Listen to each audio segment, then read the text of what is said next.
I'm here live with James Recto in the Oval Office, the boar's nest, as it's called sometimes. And I just asked him what it takes to be a great lifeguard.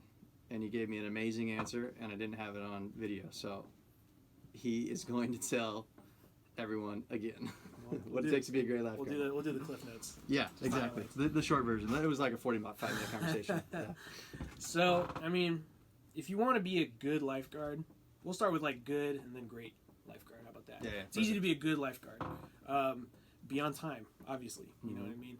Keeping up with your skills, teaching good swim lessons, being creative with your swim lessons.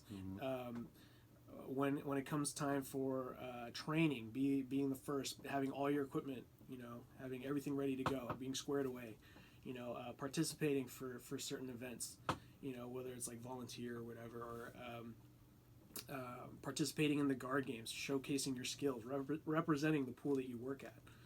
Those are all great qualities in a good lifeguard.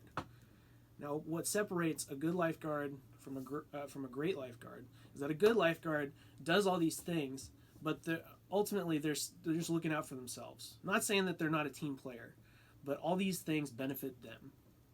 What makes a great lifeguard is someone who takes the time to take the new ones under their wing. You know what I mean? Like you're not going to get a great lifeguard their rookie year. No. You do have the rookie of the year, the rookie lifeguard of the year, who are exemplary for their first year. But to be a great lifeguard, it takes a few years. It takes some time of getting to know the programs, getting to know other staff, getting to know the new staff, and having some life experience as well to be able to pass down.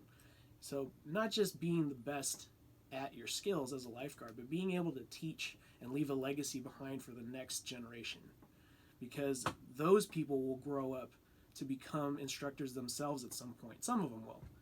And when they're teaching the new generation years and years down the road, they're going to tell their students, they're going to say, hey, I had this lifeguard instructor way back when, and they were the best thing that ever happened to me. They shaped me into what I am now. And that's what makes a good lifeguard a great lifeguard. Mm-hmm. And we were just talking about Rico Coloma. Yep, Rico Coloma. He was my first... tough love. He was my first swimming instructor. Well, one of my first swimming instructors when I was a little kid swimming here back in the early 90s. And I remember I was freaking out in the water, and Rico pulls me aside and he says, "What's the matter, man? What's the matter?" And I said, I'm afraid of drowning. And he just laughs out loud. He's like, in my face. It was one of the most embarrassing things as a child. Oh, Rico. Scared of drowning. And my parents even said, like, why was that lifeguard laughing at you? I was just like, I told him I was scared of drowning. That's Rico, though, right? But that tough was Rico. Love, right? Tough love. Tough you know love. what I mean? That's one way. But I remember that to this day. I remember it like it was yesterday.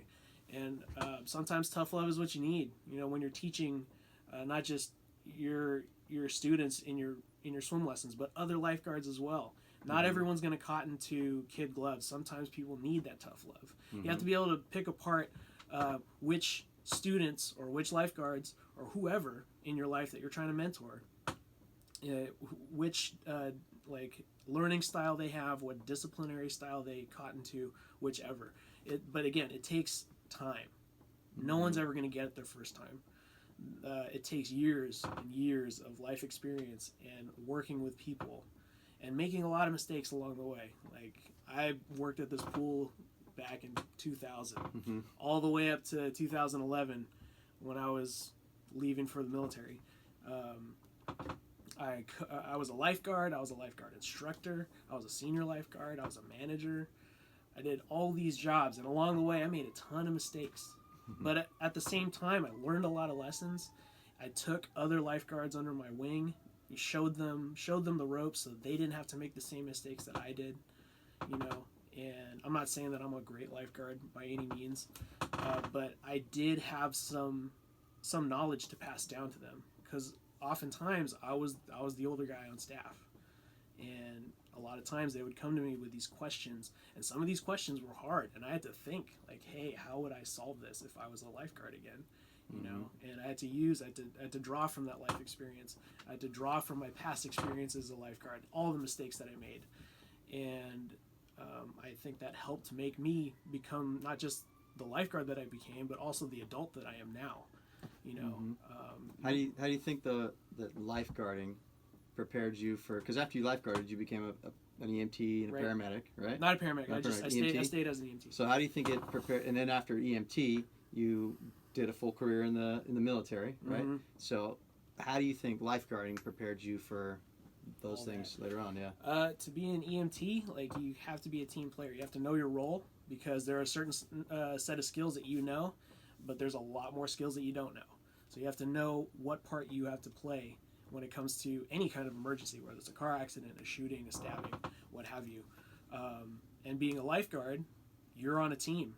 When someone blows the whistle and jumps in to save someone who's drowning, all the other guards rotate. One, locks up the cash register. One clears the pool. One handles crowd control. You have to know your role, and that's why practicing these skills are so important.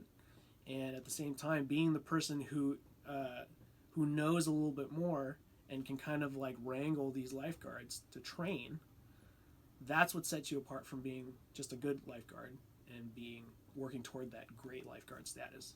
Mm-hmm. And then going toward the military, again, no one likes a rock star. When you're going through boot camp, the drill instructor doesn't care if you're the fastest runner or you can do the most push-ups. They want to see how you work in a team setting when you're under stress and lack of sleep, you're hungry, you're tired, you're agitated, and you're asked to do these little tiny tasks that should be easy, but you're so starved and you're so tired that they just seem impossible. So it boils down to, are you able to rely on the person next to you to help you out when you're struggling, and vice versa? Can they rely on you when they're struggling? And that's like the key when it comes to becoming a good lifeguard, is being able to be that team player, to step up when you need to, and hang back when you need to be a follower and let someone else take the lead. Mm-hmm. It's being able to recognize, and that, again, it takes time.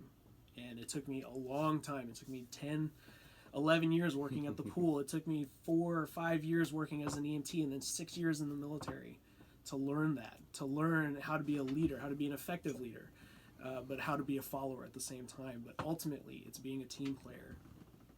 And when you get older and you get into that leadership position, that's when you start to, when you spread your wings, take more pupils underneath your wings, and show them the ropes, show them how to be a better version of you.